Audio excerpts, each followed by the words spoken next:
Hey guys, welcome back to our video series on understanding ringold auto detail. So what we're working on today is carpet extraction. We're a little bit different than most people in that we use steam extraction methods. So what we did initially was vacuum out the trunk and get it pretty clean. Then we're moving into our extraction fabric cleaning process. So what we started with was a pre-treatment spray. It is a dedicated fabric pre-treatment spray. It's not an APC, it's not a degreaser like a lot of people use. It's actually used by the carpet cleaning industry, so home carpet cleaners and things like that. It's a very good product. It is pH neutral, so we don't have to worry about any kind of negative events happening to the fabrics themselves. So once we spray it in there, let it set for just a minute, we'll move into our steam extraction. So steam extraction is the superior method to what most people use, which is your general water extraction method, also commonly referred to as shampooing the carpets. The only problem with the steam extraction is it's very slow. But as far as getting the soiling out, controlling any kind of viruses or bacteria that may have started, mold, things like that, it is a far superior form of cleaning. So once we have got it steam extracted, we're happy with the results that we have. Then we'll move into the shampooing or the water extraction method.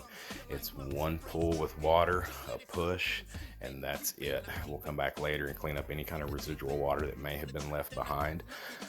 We have found that this is a very acceptable process that is still superior, but it is also much quicker.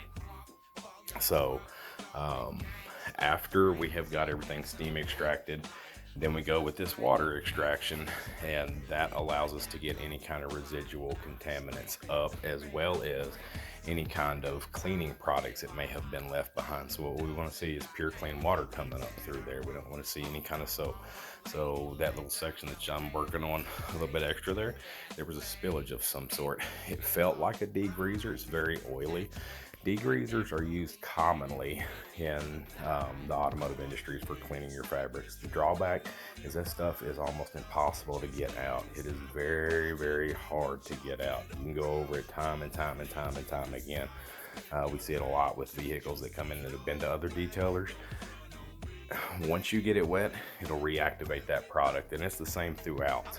So anytime you get in a vehicle that has been cleaned with a degreaser and your shoes are wet, it'll reactivate that product and pull all of that dirt and grime off your shoes and shove it right back into the fabrics.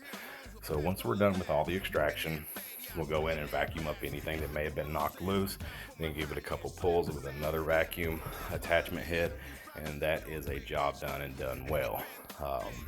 As always, guys, if you have any kind of questions or want to know a little bit more about how we operate, give us a shout.